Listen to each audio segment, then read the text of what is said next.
बच्चों, पिछले वीडियो में हमने जो है पढ़ा था स्थिति समय ग्राफ जो होगा कैसे खींचा जाएगा, और कई ग्राफ खींच करके हमने सीखा कि ग्राफ कैसे खींचते हैं स्थिति और समय के बीच में। तो आज हम पढ़ेंगे कि एक समान गति का स्थिति समय ग्राफ।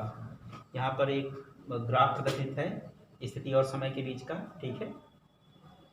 तो हम जो है मान लेते हैं कि कोई कण एक सरल रेखा में गति कर रहा है और गति करते हुए कण का जो ग्राफ है ये OAB से प्रदर्शित है, ठीक है। ये ग्राफ इससे प्रदर्शित OAB से।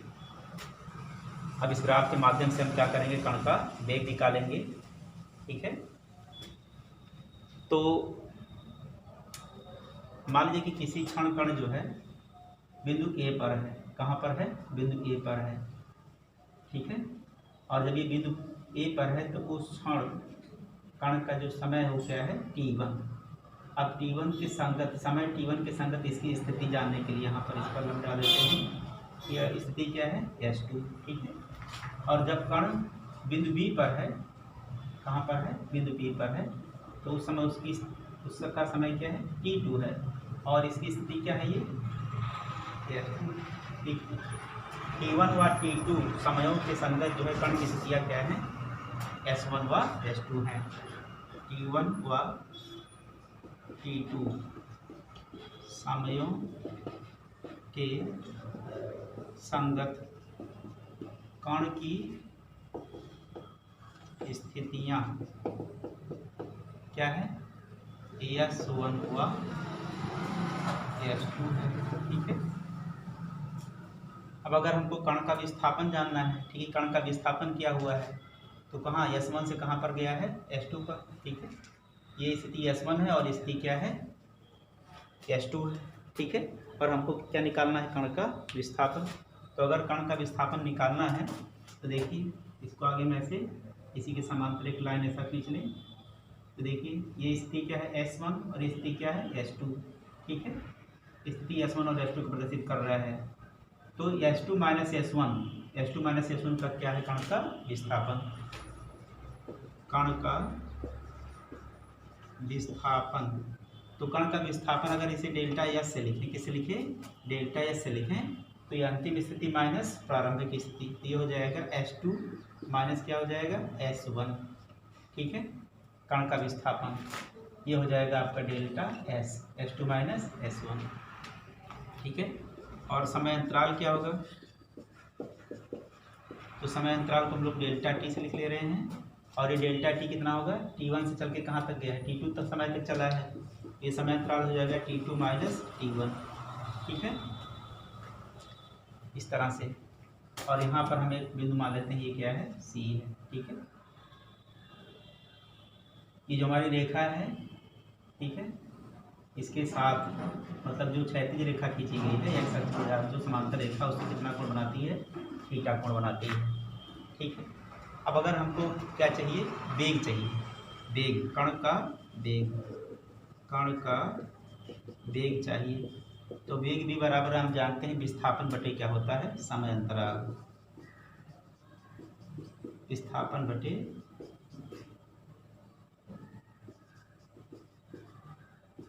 ठीक है। तो विस्थापन क्या है? डेल्टा एस है। और समय अंतराल क्या है?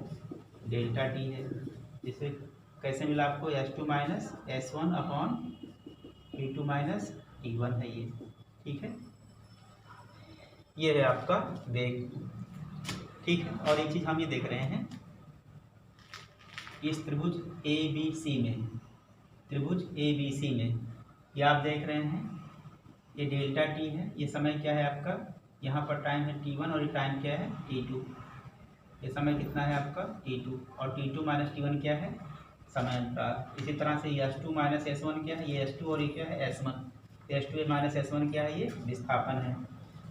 तो देखिए आप S2 अपॉन S1 आप ये कह सकती हैं क्या है? S2 माइनस S1 क्या है? डेल्टा एस, ये बराबर क्या है? BC। ये भुजा कौन सी है? BC। और ये भुजा कौन सी है? AC। क्या है ये? AC। इस समकोण त्रिभुज में देखिए ये BC हो गया और कौन हो गया? AC। अब इस त्रिभुज में क्या है कि BC अपॉन AC, ये कोण थीटा है। अगर ये कोण थीटा है तो ये क्या हो गया, लंब हो गया, और ये क्या हो गया, आधार हो गया। ये लंब है और ये क्या है, आधार। ये लंब और ये क्या है, आधार। ठीक है, तो लंब अपान आधार किस ट्रिग्नोमेट्रिक रेशियो के बराबर है, ये tan थीटा के बराबर होगा। आप जानते हैं कि tan थीटा बराबर क्या होता है, लंब बटे आधार होता है, लंब बटे आधार होता है। तो वेग किसके बराबर है, वेग किसके बराबर है, tan थीटा के बराबर है। ठीक है, tan थीटा ये क्या है, ये क्या है, रेखा की ढलान है। जो वक्र देख रहे हैं ना, इसकी क्या है, ये ढलान है। तो हम अब कह सकते हैं कण का वेग बराबर होता है, कण का वेग बराबर होता है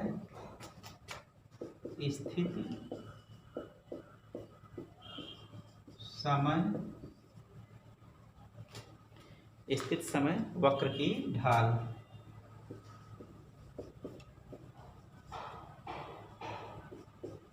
ठीक है, इंपॉर्टेंट निष्कर्ष है कि कण का जो वेग होता है, कण का वेग किसके बराबर होता है, tan थीटा के बराबर होता है। tan थीटा क्या है, कि जो स्थिति समय ये वक्र है इसकी क्या है, ढलान। ठीक है, तो वक्र की जो ढाल होती है वही क्या होती है, कण का वेग होता है। ठीक है, इस तरह से हम क्या निकाल सकते हैं, स्थिति समय ग्राफ से कण का वेग निकालते हैं। और वेग निकालने के लिए याद हमको रहना चाहिए कि वक्र की ढलान कितनी है। ठीक, अब मान लीजिए कि इस ग्राफ में xt ये जो है हमारा, ये स्थिति समय ग्राफ में जो है दो वक्र दी गई हमें। ठीक है, दो दिए गए हैं, एक इस तरह से है और एक इस तरह से है। ये कार A गतिमान और ये कार B गतिमान है।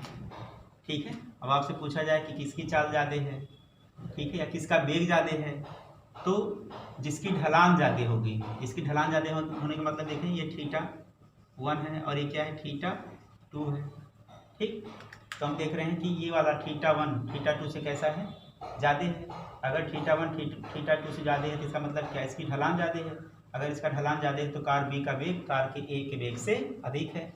ठीक है, और अगर वह जो है इस तरह से चल रहा है, x अक्ष के साथ 0 डिग्री का कोण बना रहा है, थीटा बराबर कितना है, 0 डिग्री है, तो आप देख रहे हैं कि इस तरह से जब थीटा 0 है तो क्या कोई ढलान है, ढलान नहीं है। अगर ढलान नहीं है तो इसका मतलब कण का वेग कितना है, 0 है, कण का वेग 0 है। तो स्थिति समय ग्राफ में ढलान जितनी ज़्यादा होगी, ढलान जितनी ज़्यादा होगी, वेग उसका उतना ही अधिक होगा।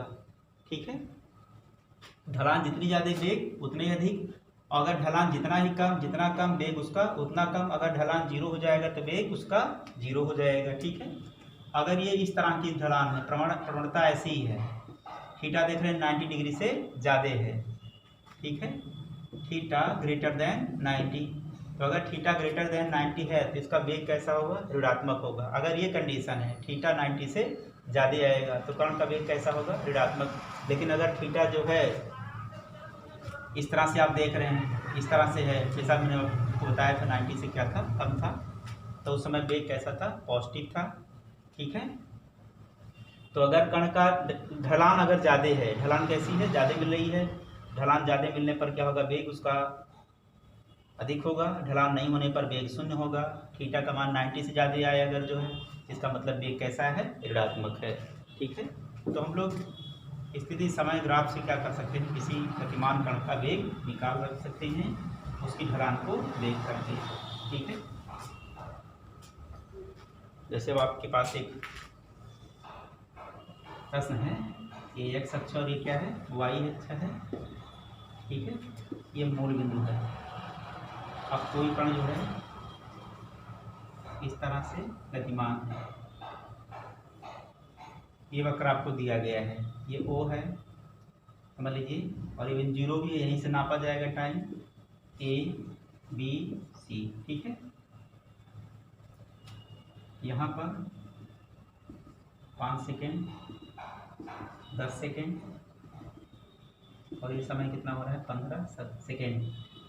ठीक है, समय और किसमें है, सेकेंड में है। यहाँ पर वेग और यहाँ पर जो इसकी स्थिति है वो सपोज करिए 5 मीटर। यहाँ पर जो स्थिति है उसकी क्या है,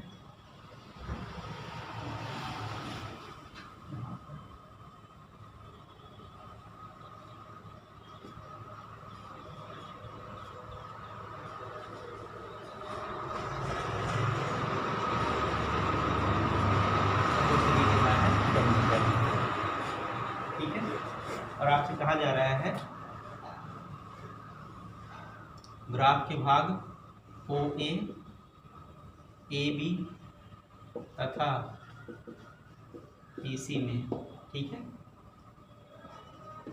कण का वेग ज्ञात कीजिए। क्या ज्ञात करना है? वेग ज्ञात करना है।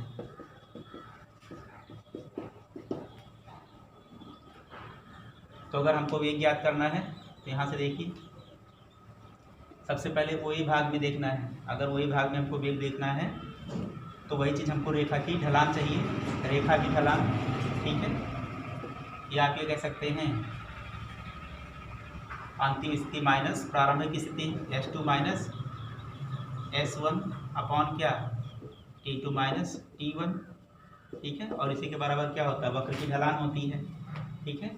तो देख रहे हैं ये स्थिति क्या है S1 और स्थिति क्या है S2। जब यहाँ से चल करके यहाँ तक गया होगा, ठीक है, तो S2 माइनस S1। अब S2 कितना है 5 है और S1 क्या है, S1 0 है। समय क्या है T2 कितना है 5 है और T1 कितना है 0। तो ये हो गया 5/5 बराबर क्या हो गया 1 मीटर प्रति सेकेंड। अब ये कह रहा है कि AB भाग में वेग ज्ञात कीजिए। किस भाग में?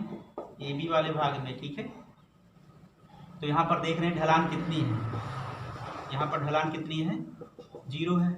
अगर ढलान 0 है तो वेग भी कितना होना चाहिए 0 होना चाहिए। आप निकाल के देख लीजिए, ठीक है। अब यहाँ पर स्थिति S2 कितना है 5 मीटर और स्थिति S1 कितना है 5 मीटर, ठीक है। तो S2 माइनस S1 करेंगे तो 5 माइनस 5 आ जाएगा, ठीक है। कितना हो जाएगा 0 हो जाएगा। इस तरह से इस भाग में वेग कितना है 0 है। अब BC की बात करेंगे तो BC की जब बात की जाएगी तो यहाँ पर कितना हो गया है, देखिए BC भाग की बात, वेग की बात करेंगे, BC भाग में वेग, तो ये अंतिम स्थिति है 10 मीटर, ठीक है। यही निकालते ना S2 minus S1 upon T2 minus T1, या रेखा की ढलान वही होती है, ठीक है। तो देखिए ये क्या है S2 है, ये क्या है S2 है। अगर ये S2 है तो कितना है 10 मीटर है। और ये क्या है ये S1 है, ठीक है, 5 मीटर है, ठीक। और समय कितना है T2 15 है और T1 कितना है 10। ये हो जाएगा कितना 5/5 बराबर 1 मीटर प्रति सेकंड। इस तरह से हम लोग स्थिति समय ग्राफ से क्या निकाल सकते हैं, वस्तु का वेग निकाल सकते हैं। रेखा की ढलान अगर जो है, अगर रेखा में ढलान है तो उसके पास वेग होगा, ठीक है। अगर ढलान नहीं है तो उसका वेग 0 होगा। जैसे यहाँ देखा और यहाँ देखा, यहाँ पर वेग, यहाँ पर ढलान कैसी है 0 है, तो यहाँ का वेग कैसा है 0 है। परंतु यहाँ का वेग 1 मीटर पर सेकेंड, यहाँ का भी वेग कितना आया 1 मीटर पर सेकेंड आया, ठीक है। अब मान लीजिए कि इसी सवाल में ऐसा हो जाता है, इसी में इस तरह से कर दिया गया होता, ऐसे इस तरह से कर देता, ठीक है। तो अब अगर आपसे वेग पूछा जाता है, बताओ BC भाग में वेग कितना होगा, BC भाग में वेग बताओ, BC भाग में वेग, ठीक। तो अगर यहाँ पर वेग ज्ञात करना होता तो वही रेखा की ढलान चाहिए। अब ये देखिए प्रारंभिक स्थिति हो जाएगा, B से C तक जा रहा है प्रारंभिक स्थिति और ये अंतिम स्थिति। तो अंतिम स्थिति कितना है 0। हमेशा S2 माइनस S1 करेंगे और समय अंतराल क्या होगा T2 माइनस T1 हो जाएगा। तो S2 कितना है 0 और S1 कितना है 5। और देखिए टाइम T2 कितना है 15 और T1 कितना है 10। ये -5 बटे कितना आ गया 15 में से 1 घटा दो 5 आ जाएगा, तो -1 मीटर प्रति सेकंड आ गया। देख रहे हैं अब यहाँ पर थीटा कितना है 90 से ज़्यादा है, ठीक है, 90 से ज़्यादा। अब अगर 90 से ज़्यादा है तो वेग कैसा आएगा, अभी बताया था ऋणात्मक आएगा। तो थीटा 90 से ज़्यादा होने के नाते से वेग कैसा हो गया ऋणात्मक हो गया।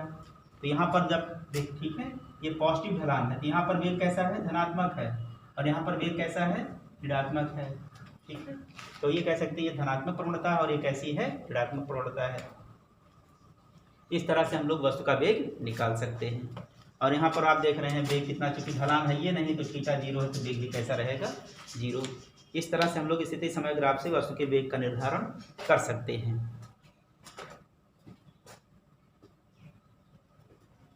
ठीक है बच्चों, तो आज के टॉपिक में इतना ही। धन्यवाद।